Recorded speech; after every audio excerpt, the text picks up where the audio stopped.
Numunezero udasanzwe gusubira guhura namwe mu biganiro bica kuri runo rubuga rwacu rwa YouTube Pisco Entertainment and Media. Sangwa ikaze muri ikino kiganiro twabateguriye cyuno munsi. Psychologue nkuko byamaniwe abatunganiriza ibiganiro bica kuri runo rubuga akaba ari nawe anabibashikiriza. Muribaza muti imbega psychologue waduteguriye ikiganiro kivuga kuki? Uyu munsi ngomba atuze turabire hamwe mu kiganiro cakozwe n'abasanzwe barongoye abarundi bari mu gihugu ca Kenya ku rwego rwa diaspora. Ico kiganiro bakaba ari kiganiro bateguye ku munsi wa gatanu ku igenekerezo rya 19 Kigarama umwaka wa 2025. Ico kiganiro kikaba citiriwe Conference Débat Public. Ni ikiganiro cakozwe n'abasanzwe baserukira abarundi bari mu gihugu ca Kenya ku rwego rwa diaspora. Rero mu byavugiwe hano turaza akuraba ibyahavugiwe, turaza akumva ico Alexis Salahe president wa diaspora muri Kenya yashoboye gushikiriza abarundi bari muri ikino gihugu ca Kenya. Rero ukaba uri mushasha urahawe ikaze kugira subscribe wiyunge natwe muri uno muryango, uragira na like canke j'aime kugira ngo uzohore ubona ibiganiro biciye kuri runo rubuga rwacu rwa YouTube Pisco Entertainment and Media. Uraza no kugira partage kugira ngo abatashoboye kumva kino kiganiro nabo bumve bike muri byinshi byavugiwe muri Conference Débat Public.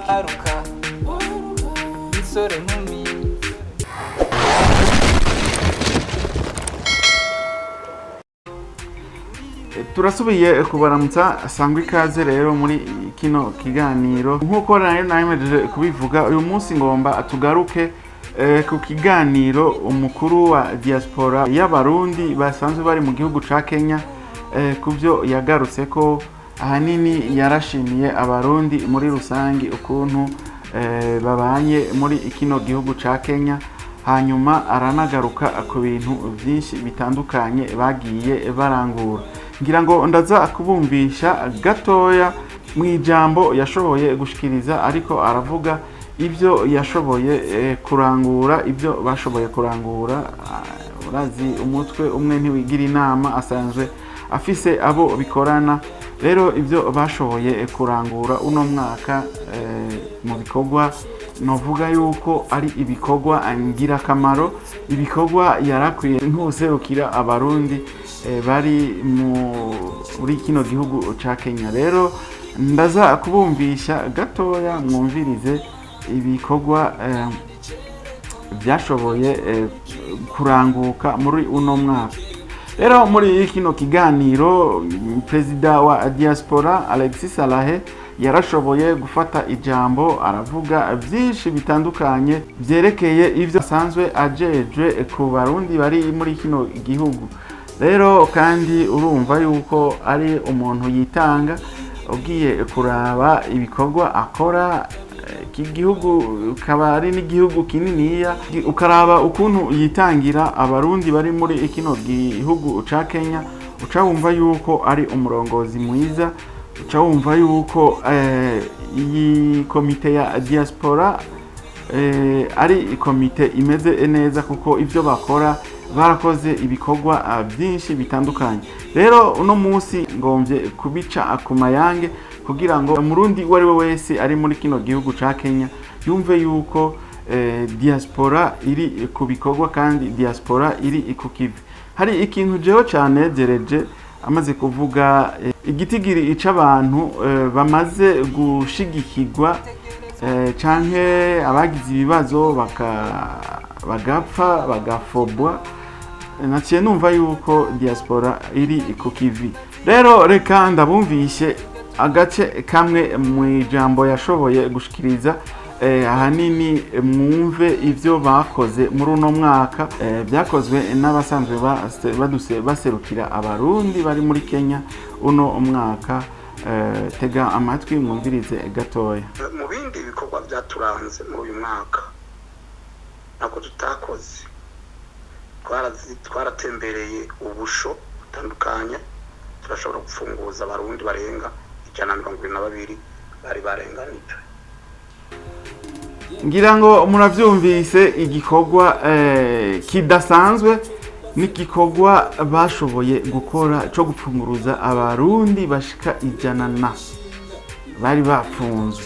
Ico gikorwa ni gikorwa kimeze neza, ni gikorwa nka jewe ku bwanje no mushimira Perezida Salahe nawe fadikanije muri komite yiwe bashoboye gukora, kuko gufungirwa mu makungu ni ibintu bibabaje byonye kubisanzwe naho wowe ufungiwe mu gihugu cy'u Burundi. Ngira ngo abamaze guca mu gasho murazi yuko kuba umufungwa ari ikintu kidasanzwe, novuga yuko kuja mu gasho atari mu munyenga. Rero ca wumva gufungirwa mu mahanga ukaca uronka umuntu aza akukuvugira akagufunguza, ntumuhemba mugabo muri bwa bumwe nyene, muri rwa rukundo rwo gukunda bene wanyu, akitanga akaza akagufunguruza. Rero icyo ni gikorwa jewe nashoboye gushima maze kumva muri uno mwaka yo bashoboye gupfunguza abarundi bashika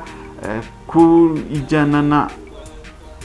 Ni gikorwa cyo gukomera amashi, cyonye ngira ngo nta utogishima, je ku bwanje nagishimye, ariko reka tubandanya twumvira n'ibindi byoba byarakozwe. Twaratembereye mu bitaro bitandukanye, abarundi batari bake mwarabonye yuko barose ubufasha.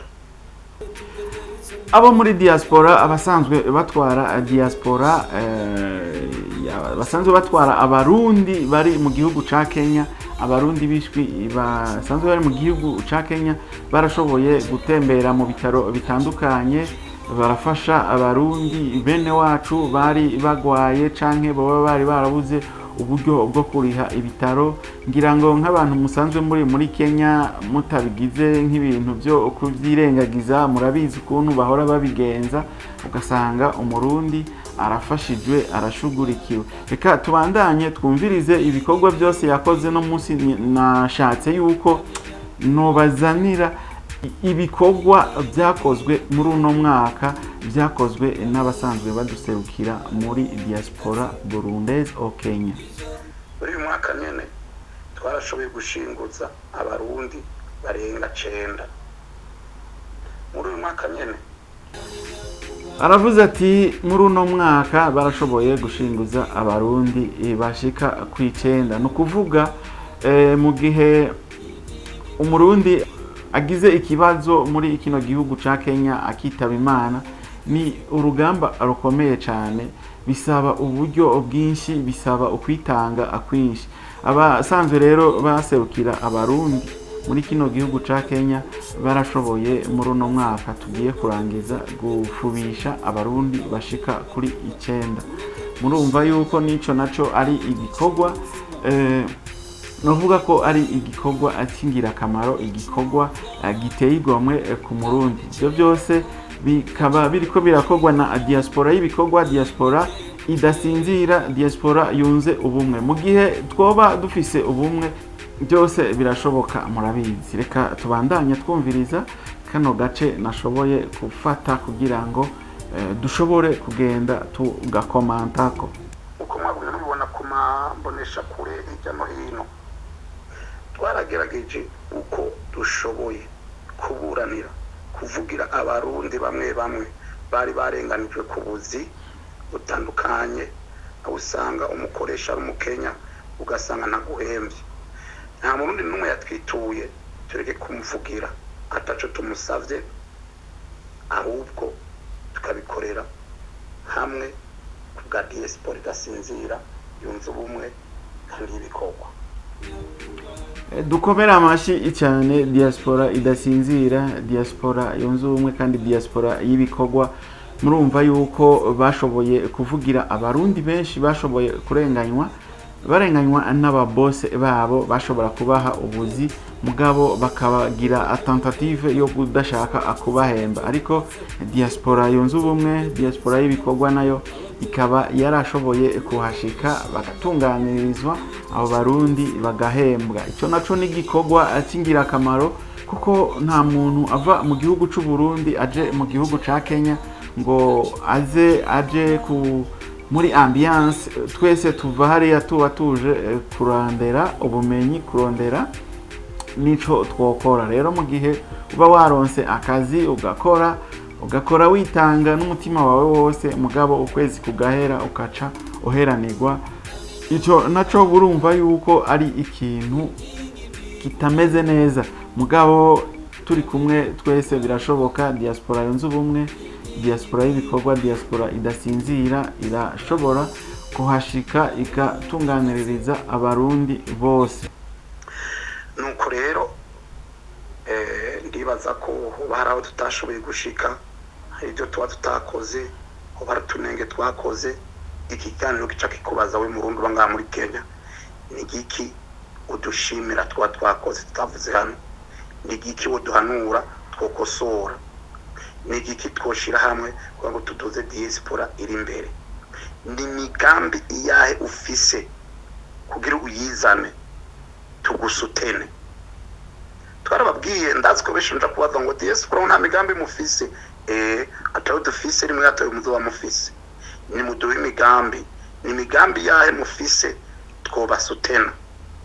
Twaravuze ko twe muri diaspora imigambi tuyikura muri mwebwe, ni yahe migambi mufise twoshobora kubasutena tukayishira imbere, kanatsinda leta y'u Burundi isigaye yumviza cyane aba diaspora. None ni migambi y'aba Kenya mufise nifuza ko yotera imbere, nifuza ko yoja mu ngiro. Ngira ngo umuntu ashoboye kubyumva, usanzwe aserukira abarundi bari mu gihugu ca Kenya ku rwego rwa diaspora, uwo ni Perezida Salahe Ntinanigwa, ariko arabaza ati ni ikihe kintu mubona coba kitagenze neza. Ariko abaza abarundi bari mu gihugu ca Kenya kugira ngo bashobore kumwishura, bashobore kuvuga icyo babona kitagenze neza, atoba yarabakoreye neza. Ariko muri rusangi je nari nashatse ko mwumviriza ibikorwa bashoboye kurangura uno mwaka, bashoboye gukorera abarundi. Ariko si ivyo gusa boba barakoreye abarundi, ibikorwa bamaze gukorera abarundi ni ibikorwa byinshi bitandukanye. Rero gato aho abantu benshi barashoboye kubaza ibibazo byinshi bitandukanye, abandi nabo barashobora guterera ngira ngo nk'intererano kugira ngo barabe icokorwa, ngira ngo nko mu mwaka uza canke mu minsi iri imbere, kugira ngo diaspora yunze ubumwe, diaspora y'ibikorwa ibandanye itera ija imbere. Benshi barashikirije imigambi yoshobora no gukorwa, abandi nabo barabona impungenge, abandi barashigikira ibi bikorwa biriko birakorwa. Ibyo ntitwobigaruka ko byose kuko ikiganiro nashatse kugica ku masonga. Mvuge ahanini ibikorwa byaba byararanguwe n'abaserukira abarundi ku rwego rwa diaspora bari mu gihugu ca Kenya. Rero hakaba hariho abarundi bamwe usanga bari hano muri kino gihugu ca Kenya, mugabo ugasanga ibyo bya diaspora ntibabizi, ugasanga bibereye uko, abandi nabo ugasanga baranavyirengagiza. Ariko icyiza nuko woja hamwe n'abandi ukiyunga, ukaba mu muryango wa diaspora, umuryango w'abarundi uri hano muri Kenya. Ni umuryango mwiza cyane kuko niho ushoboye nko gushikirwa n'ikibazo nabo bashobora kugushugurikira byoroshe, kuko uba uboneka mu muryango, kuko uri nyuma y'umuryango. Mu gihe uzoba ushikiwe n'ikibazo uzosanga biriko birakugora, ni bya bindi uzusanga uriko urabura iyo uja n'iyo uva, ukazusanga biriko birakugora cyane. Rero murundi kazi uri muri kino gihugu ca Kenya, iyunge na diaspora kugira ngo ushobore kuba hamwe nabo, kugira ngo nawe niwashikirwa n'ikibazo bashobore kugufasha canke bashobore kukigukemurira. Ariko kandi nawe wiyunze nabo, ni ukuvuga yuko nawe ubuje mu muryango wo gushobora gukemura ibibazo by'abandi bazoba bagize ibibazo. rero reka ngarukirize kino kiganiro hano, sinokigira kirekire cyane, ngiye kugitegura ntegure n'ibibazo byashoboye kubazwa n'abamambre basanzwe bari muri diaspora, basanzwe bari muri uno muryango, basanzwe bari muri kino gihugu, ibikorwa bashoboye, donc ibibazo bashoboye kubaza ndabibazanire hano mu byumve, hanyuma nshobore no kubazanira n'inyishu zashoboye kwishurwa. Iki ni ikiganiro ngomba gutegura, ndacitondere ndagitegure kibe ari ikiganiro kininiya, ikiganiro cagutse, ariko ahanini ivyo sivyo bikenewe. Twebwe turiko turategura ukuntu tuzoja kurondera abaserukira abarundi bari muri kino gihugu ca Kenya kugira ngo tuzoganire, bazotuhe ikiganiro kirambuye, ikiganiro cerekeye abarundi baba hano muri Kenya, batubwire intambamyi bahura nazo mu kazi ko guserukira abarundi, batubwire n'abarundi ibintu bishobora kuba bishikira abarundi cyane, ingorane zoba zikunda gushikira abarundi bari muri kino gihugu cyane. Rero ico ni ikiganiro ntagikoranye na Bac Elias, nzogikorana na Alexis Salahe canke ndagikorane na Noella, uwo nzoshobora kubona hafi azoba yampaye umwanya. Ico kiganiro ndakibemereye, tuzogikorana mwumve ivyo abarundi bari mu gihugu ca Kenya abagona, mwumve n'ivyo abasanzwe baserukira abarundi bari muri kino gihugu ca Kenya, mwumve nabo ivyo bavuga kubivanye n'akazi kabo ka misi yose. Rero Zikoroge nje nabateguriye kino kiganiro gitoya kigaruka ku bikorwa abasanzwe baserukira abarundi ku rwego rwa diaspora mu gihugu ca Kenya baranguye muri ano mezi 12 tugiye kurangiza. Rero Imana ibahezagire, naho gutaha mu kindi kiganiro. Thank you.